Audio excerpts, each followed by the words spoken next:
Au combo et tata moi na pe tata moni mon santu. Bana et tata sima ngibon kiangani, j'espère que bidonnion soit boza bien. Ngai maman Balenda naza vraiment bien. Vive le 12 septembre. Vive le 12 septembre. Nalati elamba na ngaya ya nguya. Elamba na ngaya nguya. Na robeta no histoire elamboyo. Ba sombisa nga ngona révélation. Na robeta no histoire elamboyo. Vraiment avant na kota na sujet na nga. Na kolingana la balikambo yo révélation na zui lelo. Mais na koloba révélation te. Po nga révélation fona yeba na za la corps na ngokati na nga déjà ba yebisinga kina loba. Mais on a dit que le monita nanda Olanda en direct yankaba. Papa ta moi si koloba na yoki pongi. Tana yoki pongi na lali. Place na zwa ki na no révélation ya ba théorème de Pythagore. Et après na do yoka bandoko tangisa nga. Tango ekati pongi esili.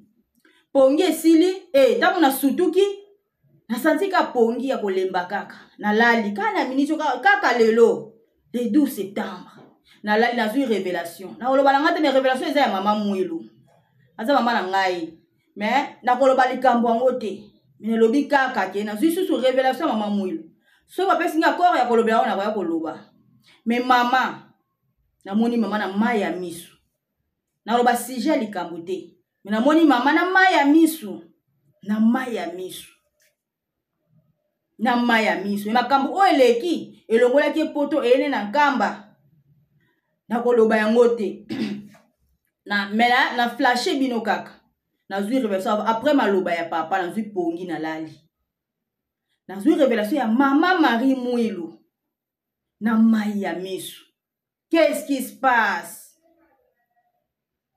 Toma kifipe kwa kwenkundi enzi le Zulu pasi enina Jago mavangu kele kankundi uwe kotako na iba nze bango biete me yelinga kaka tana lobi yelinga mama vraiment o na nga lobaka yango na bo na kota siko na sujet na nga avant na kota na sujet na nga na betela bino na histoire elambo na ko lekisaka ngo bongo te na kin na zaki na kin koya tata simo bango ane passé ndenge zaki na kin ngape na bi bon nazalaki na Lubumbashi na ye na kende kin bandeko na komi na kin ko na komaka nakuta na passe bango kia ngani bakotsanga na nzela sima na porte sima kuna bakotsanga nakuta na passe bango kia ngani na pesi papa na fukami babi c'est là papa zo bima zo kota na porte na fukami na pesi papa mbote ko bima na nga na moko la ko ka moto nzoto mobimba moto ezo pelanga na nzoto nazo comprendre te moto wana euti wapi na bosani peke na uti kopesa nzambe mbote moto ngala bibe kina ngoko bibwendeni nazo kokate moto makasi nazo kokate mulungi nazo kokate comment donc senti moto ezo pelanga na nzoto nde papa Jospe abinanga oh mama Balenda obosani ke outi kopesa papa simengi banki yanga nimbote ngana bia abinguya te na bi voilà mon kata na se koneka na comprendre ki kaka mbamo pe esili na moto ngo esili na comprendre ta na zongi ndina komi kozwa ba révélation msunga na zana ngo so na bila lobango eko bombarder eza ba chose cachée za bazo lakisanga oya kolobela alakisaka nga lisusu ke na loba mais oya koloba te na bombaka donc elamba nga oyo na profiter kolobela ngo le 12 septembre mukolo ya tata na profiter kolobela ngo le 6 avril avant na kende nkamba nga na sombili puta oba koma le 6 avril na sombi na polo nga bina olata na tongisi yango Egypte na bina olata ngo kaka na polo ya le 6 avril na sombi na nga na zongi na ndaku na lali butu tongo pe partir ya ba 5h na bandi kolota na zokota na kati église na robe moko na zala na ona maboko na kutana papa moko abina nga otongisi yango lakisa na tala na sutu ibo ndoto na tongisi yango lakisa na tala ona place na somela ki uniforme na mona ki pe oyo Moi moi ça bilango somba na ote ngala bi te déjà na sombio ba uniforme belé taka ko somba ba uniforme na kine za appel dépense na bité o na sombio ko ki na somba te na zongi na ngape na loti bongo na sutu ki boye na mi na sombi yango na somba nini robi na nga moko na zala na ngoti kana biyo pongi ezinga lisusu na zolota na kie na boutique place na sombela ki uniforme na kuti robe kakoyo na kuti robe batanda ngo na kiti boye na otala ka ba uniforme na komi ko tala robe wana siko makasi na sutu ki boye ndoto nga bi mais roli puto nga tisi nga baki na osomba ngote de na somba ki do tina somba ngo wana e ko lianga so ba $45 tina tongisaka ay donc fanya somba ngo na comprendre na mo comprendre te msu no ba ezana bambongo lisusu na lali na nga ponge zwinga lisusu kana miniti wana ta ponge zwinga na zolo to solo sokota na kati ya centre na robe oyo bandeko siko modèle penga na kuta ki wana eza peka modèle pe muto tongeni ngai robe tailleur wana na pesa ke modèle tabia olukela nga kaka oyo nde kaka to atieli nga to bakisi mais modèle na maboko na ngo ndenge eza boye bandeko na nga yango kaka nga na mona ki modèle na kiti wana modèle na mona ki na kiti wana tango nga na kina ozo diputa ona tala boye yo modèle ozo ngo wapi on etongi wabi na bati obetele histoire mama ngwana mama dirigeant sikotangu wana na sutuki na komoloba robe wana nani liputa na faina somba ngo tisi wana ambongo lisusu na somba uniforme belé na lali lisusu na zusu pongi na zolo ta siko na simbi robe ngo oyo na komo kota na église to kuta lisu na papango abi voilà osombi yango lakisa tango na lakisi ya simbi yango alobi bikaki fumuki ya kukiza bikaluzolo lwaku lwavanga vantoto boso bien na muzulu amen surtout ki boye pongi pe esili wasiko 6h pe beti pongi na nga pe ekatani ngana bi antukana keka kosomba na la shwate na kena sombi yango na tongisi ngo pe olata na rati pe na kamba pe sala nga bien makasi mutu wa tindela nga mbongo na pesa la epa papa na kena zimbo skoko taw na zoki mbongo na kesi ko tika mbongo ngo papa na chance na chance ke tika na pe wa robo na kesi ko yo ba koti singa na fuka papa zo tala nga atala nga te me atala nga la robe na samte na bi mon papa na zongi na ndoto mais moi na lo bango boye ezat papa balinga bazongi sela bango yemso ba révélation te donc na elika na sa mote makaka na bi papa tali robe na yelinga na somba donc mais zongi sela nga pe mbongo donc nazalaki na pe mbongo te pe adasali ba dépense wana efutinga so please ye moko lobaki ko banga tenga mona osunga yo tata ko musunga nga na bandenge na donc na ngala metele histoire tokota sikoyo na mama na likambo oto vandelia premièrement avana kota na mama na likambo ya mukolo ya lelo na kolobe bino su likambo ya kosamba o ya ngola ona esaki bino ke Paul Dibuya afundi 3 égale 1 ya Angola afundi église kimbangiste ya tata simoki bango kiangani na Angola kosamba na bango ezalaki lelo ngane naza bona nazwi information ya pokwa te bakobenga nga mais na sali déjà émission wana iko na kolobela ngo lobby makambu ndenge leki kuna bandeko babenga nga lisusu bayebisaki nga tata simoki bango kianga na tindaki délégation bautaki Congo makambu wana déjà ezalaki makambu déjà ezalaki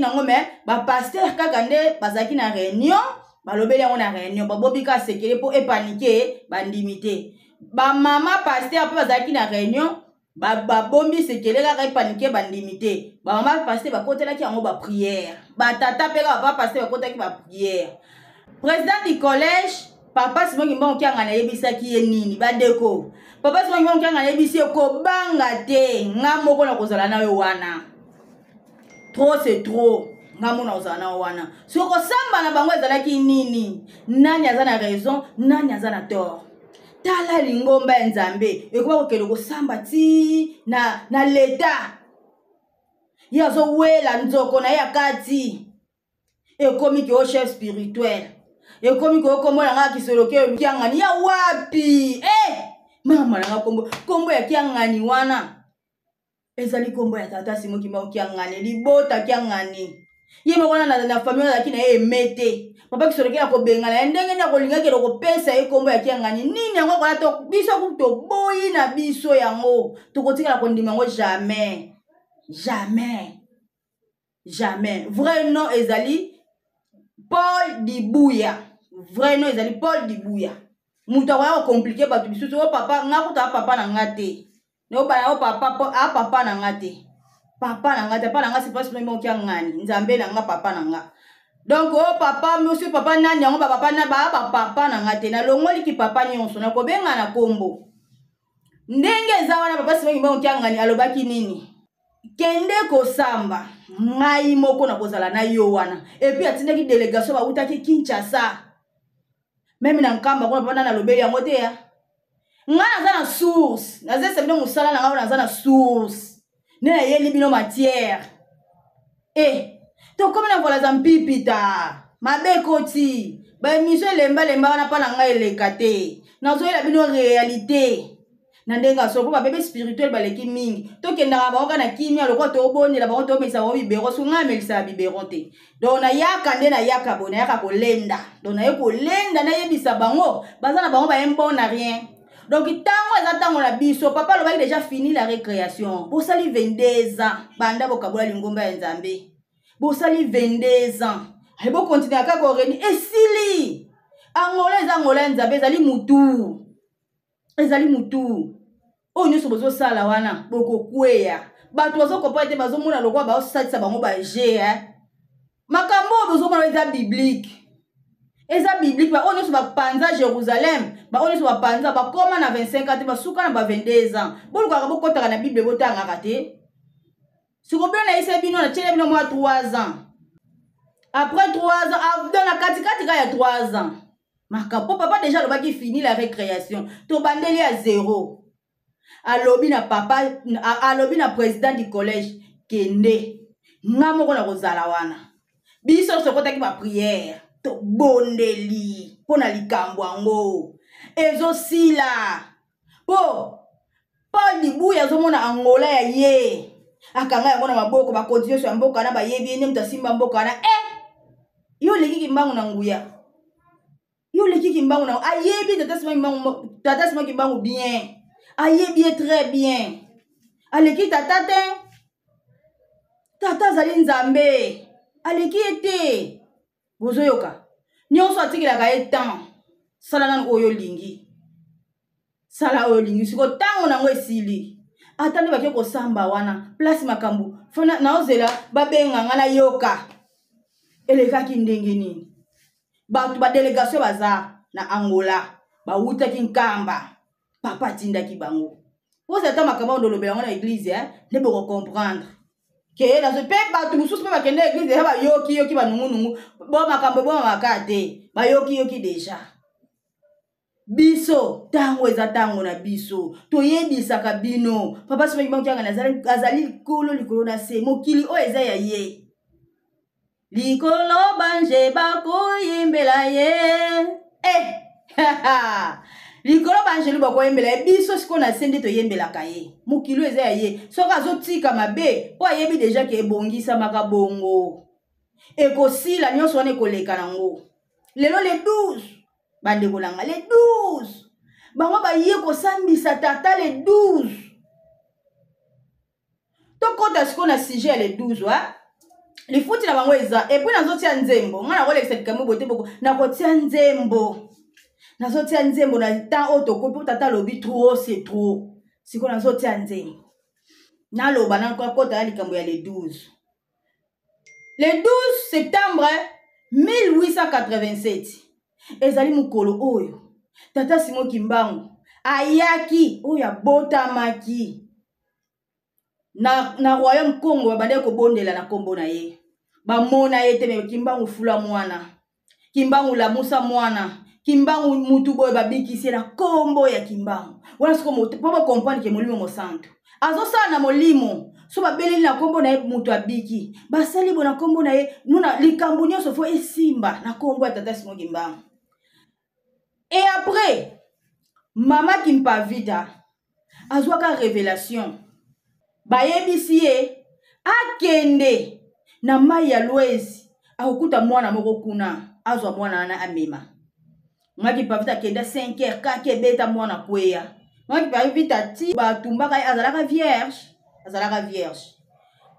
azwa mwana abokola papa Simon Kimbangu ayala na tangu wana kembo dia banzenza donc tangu wana azalaki na ekuna angole na babenga nkembo dia banzenza donc esengwa papaya na génération wana tangu bayeko tumba mama Kimpavita na tangu wana na royaume Congo batumbi mama Kimpavita ne pigeon abimi ekei likambo kuna lobelaki yango déjà lobi pigeon abimi akei nde minde adoko luke étoile azoluka étoile molimo mosantu bazoluka étoile tata Simon Kimbangu tango abotami mukolo ya lelo le 12 septembre yango nde mukolo siko abotamaka mais mindele balukaka étoile wana ebimaka po étoile ebimaki mindele bayaki koluka étoile wana babaki molimo mosantu akoya yango baya koluka siko nde pe tango wana pe tata mitikaki na ye kaka lokola mwana nyonso azobokama lokola mwana nyonso tala kaka azotosa loi de la nature donc azobokama lokola mwana nyonso ngamba oso natali foto pa Simon Kimbangu ya azaki na kati ya classe azokoma elekelaka nga abotama lokola mwana nyonso bandi kokola mais mindele bazokoluka ye bayeba étoile wana aza wapi azali mutu azali bazoluka ye mindele bakomo yaka na nkamba wana pona kaka baya komona ye bazwa ye po bakolinga kotika ye te po il faut bakanga ye badeti po ayebi histoire ya Bible ezali ya ye mais bango bakomisa yango ya bango balingaki histoire wana ebima te esi nayebisaki bino kuto likambo wana. Alors tokota mamuke tobima mamuke kuna po déjà nalobelaki yango le 12 septembre 1887 ezali oyo mukolo oyo tata Simon Kimbangu abotama ayeko kola petit mindele bayeko comprendre ye tango bayeko découvrir tata Simon Kimbangu bakomi ko compliquer ye sikoyo bayeko kanga ye bayebaki ye déjà que toi to banda ko luka molimo mosantu aza déjà bayeko kanga ye le 6 juin ta bayeko kanga le 6 juin ezaki mukolo wana te akokangama basalaki désordre tapage na kati ya nkamba mukolo kozaki mukolo oyo te akokangama po déjà asalaki programme na ye mukolo oyo ye akokangama wana siko tokobela 1921 ezaki désordre lo mais esimbaka te bitumba basoda na bandi kobeta ye ange abima na nzete alongwa ya tata Simon Kimbangu abwaka ye musika nde esimbaka te apo ekolongwa na nkamba ake kovanda na mbanza nsanda kuna asalelaka 3 mois kolo Yesu aye kobenga ye alobi mukonzi bakangelaka ye na ndaku na ye tango ekoki okangama po eza bakor na ye omoko etikali po batu nzambe alingaka komibomba aza na bino me azolobaka nzambe nanga me kor na ye moko ezali nango ezotinda kor oyo sikoyo eza na nse yango mona mpe nzambe abondelaka nde mutu te mpo aza ne nzambe me mpo na kaka le loi de la nature nzambe amikitisaka na ye nde siko kolo Yesu ayebisi ye ke tango ekoki okangama bazongaka mukolo nini bakangaka ye le 12 septembre 1921 le 12 septembre 1921 ezali date moko eformaka polindrome le 12 septembre 1921 ezali date oyo eformaka polindrome pe na mabombami oyo tozalaka nango na église kimbangiste kombo ya papa Simon Kimbangu kiangani kiakukia yango pe eformaka théorème de Pythagore ebomama pe na prière ya le 6 avril lumbu kiaki kia le 6 avril kiakukia eformaka théorème de Pythagore pe ebombama na prière oyo le 6 avril. Lumbu kiaki qui est le 6 avril. Lumbu kiaki qui est le 6 avril. Donc, eza na mabomba mi ba chose cachée. Nyonso wana ezali makambo ya Nzambe. Tata ye moko amiyebi ndenga mi bombaka. Malgré batu musu ozolinga ba yiba kombo wana lokuta biso ba manipulaka biso te. Biso pena to ba facile à manipuler te. Biso to landa ka Nzambe na biso aveuglement. Kombo wana banda kala ti ba papa bakoli kombo na tikala koyeba na te. E kuma kaka lelo. Oh, ngape kuna kombo na eza kianga ebotika biso ko biso bana ba biso papa kosa biso te. Jamais. Bana tasi memo kianga misu makasi ba kosa ka biso te. Donc kombo wana eza na tina. Ata ko luka kwa kozwa kibokonzi yango kozwa esika ya Nzambe kozwa kiti ya Nzambe. Donc faut kozwa na kombo na ye wana te ye moko abongisa tina ya kombo wana. Donc kombo ya tata simo memo kianga ni kia kukia. Ebombama na le 6 avril la prière ya le 6 avril. Makambo na biso nyonso ezalaka codé. Ezalaka vraiment codé. Donc pour comprendre les nazo expliquer bino non. Voilà, donc c'est ça. Il y a une date le 12 septembre. Ezali journée oyo eza très important. Papa Simon Bakanga est mercredi le 12 septembre. Ezalaka mercredi. Kobota manae date yango le ezali ni mercredi le 12 septembre. Le 12 septembre 1887, Tata Simon Botami. Le 12 septembre 1921, Bakangi Tata Simon Kimba. Le 12 septembre 2011, réhabilitation ya Tata Simon Kimba. Nambanza Ngungu. Bandeko nanga. Tala siko ba date. Tata nenga bongisa ba date na ye. Vous comprenez? Donc c'est ça. Date to na ngweza date moko très important. Tata Simon Kimbangu azali Nzambe molimo mosantu. O bakoko na biso babelelaka déjà avant. Babelelaka ye. Wana mona na kati azali molimo babelela ye. Siko lelo bazo ezalaki ke bo belele bo moni siko apparaître. Kimbangu o bo belelaka. Aye komi lakisa me voici. Aye siko na bonzoto. Donc c'est ça. Date le 12 septembre ezana makambo ebele esala. Le 12 septembre, ils ont coïncidé dans ma belé. Même les jeunes de Sengaraboli, c'est le 12 septembre. Sur le 12 septembre, oh, tu as appelé ça un scout. Ils ont fait ça scout, tu as appelé ça un scout. Yeah, sur la journée le 12 septembre, sur ce titre, je suis coco maman. Mukolo, tu vois la émission de la Bible et Sika. Vous avez un classement. Mukolo, toko koma yango na Bible sika. O bakenda ko funda Tata Simon Kimba bakanga bakenda ki ko sambisa église kimbangiste na mukolo le 12 septembre. Mais le 12 septembre 2024. Bakenda ko funda église kimbangiste ya Angola basambisaka pasteur du collège église kimbangiste ya Angola. Papa so yimo ngana tindi bapaya baye. Bakota na likambo wana. Papa lobida kozala wana. Mukolo ya kosepela. Mais papa azala place wana. Kote busu wa osambisa. Mais ça ne va pas. Ça ne va pas. Te makambo ko continue boyete.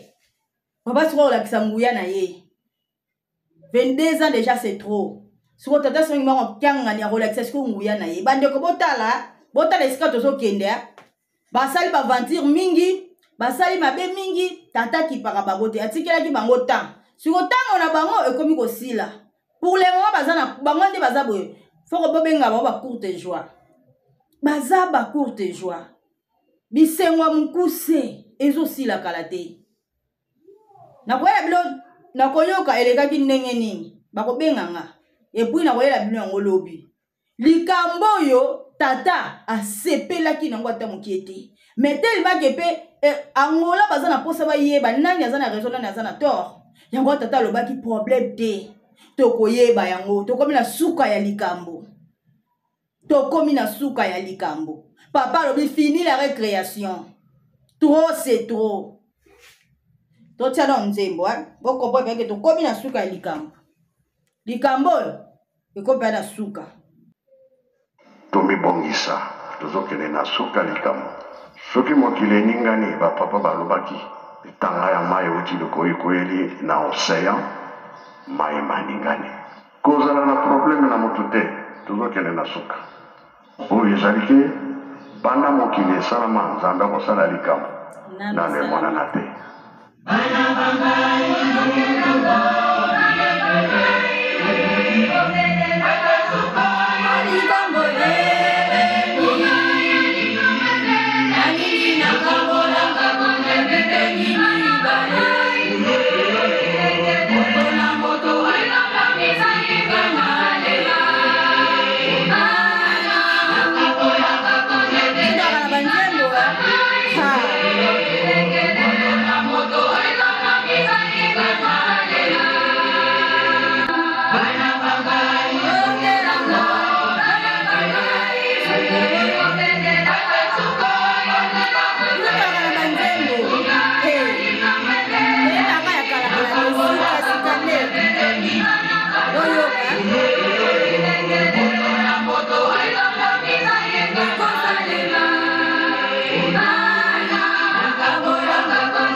Bon, nanyata mo parti wana toyoka yango biloko mibale ekosalema mwana mituna okozala wapi.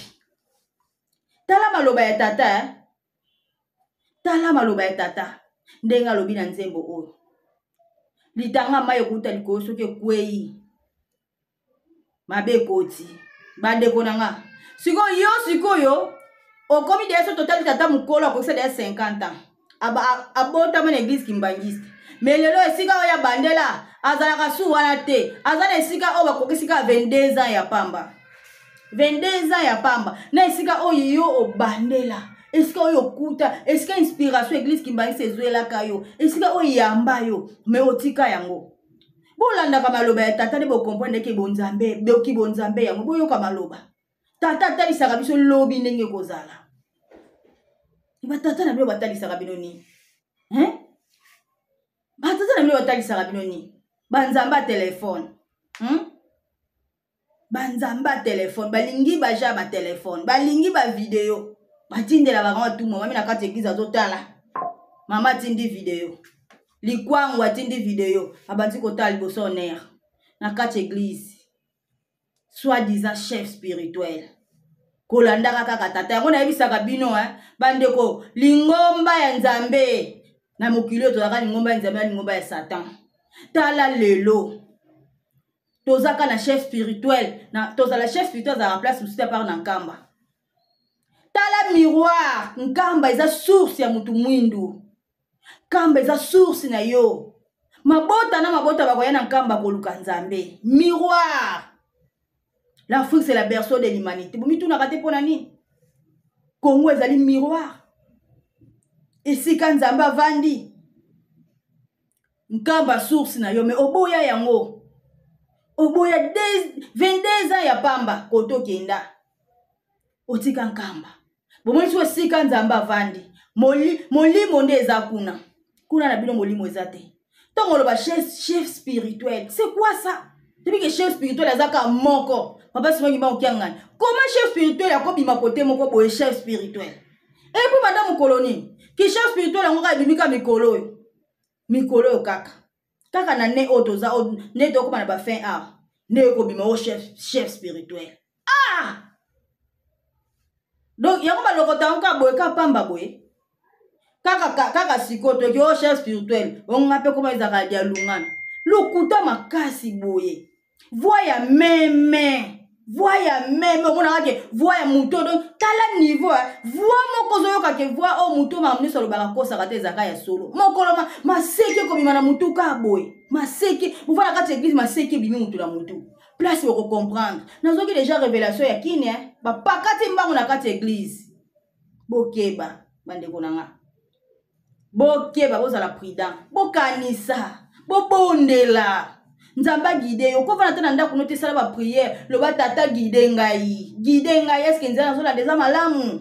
Biso tozali totambola kana molimo nzambe. O ya kela likolo na so ba imagine. Biso nde tozala kana ye. Alors, senga. Atane koza kuna senga. Est-ce que nzela ona landa keza malamu? La kisanga. Na yeba so na landa nzela ya malamu. So ki na sala RRT. Oyeba. Biloko mibale ko salema. Mwana omi tuna okozala wapi. Okozala wapi. Olandaka ba chef spirituel na bino wana. Ya ba video ki chef spirituel a 22 ans. Hein? Bolanda banzambe na bino wana ba église kimbangise ya mupanzi a 22 ans. Bo senga kaka salaka erreur kende ko sengo papa nga za na posa mikolo na kende na nkamba bako boya ba olinga bo kende nkamba te. Poso ba yebi ke bo kenkamba. Momi boko zonga lisusu te. Ezali biblique makambo na lo mukobiso na koya na bible na koya na histoire ngo ya bible o. Soki kaka bo metika ko zonga nkamba boko zongela lisusu te. On tata récupérer bana na ye. Ya on ba ko kanga bino bo kila tankamba te. Pona kama muto aboyeli bino azati. Soko lobi ozoya na yo ya. Okoya ba oyamba yo. Mais tango tozana ngo makambo zo ko sala. Lukomi yeba okozala wapi. Makambo ngana la bino ya ngoyo donc nakena nga mulaite mais lobi na koyela bino lisusu konti randi ya makambo oyo eleki. Oyo eleki nde basambisi tata lelo konti randi nango. Na oyela bino yango. Merci na tutu balandi ngai vraiment. Tomonani à la prochaine. Bye. Mabota bamoya koluka ngai nzambe. Ai kibangu na longi mokili. Ai kibangu na longi mokili.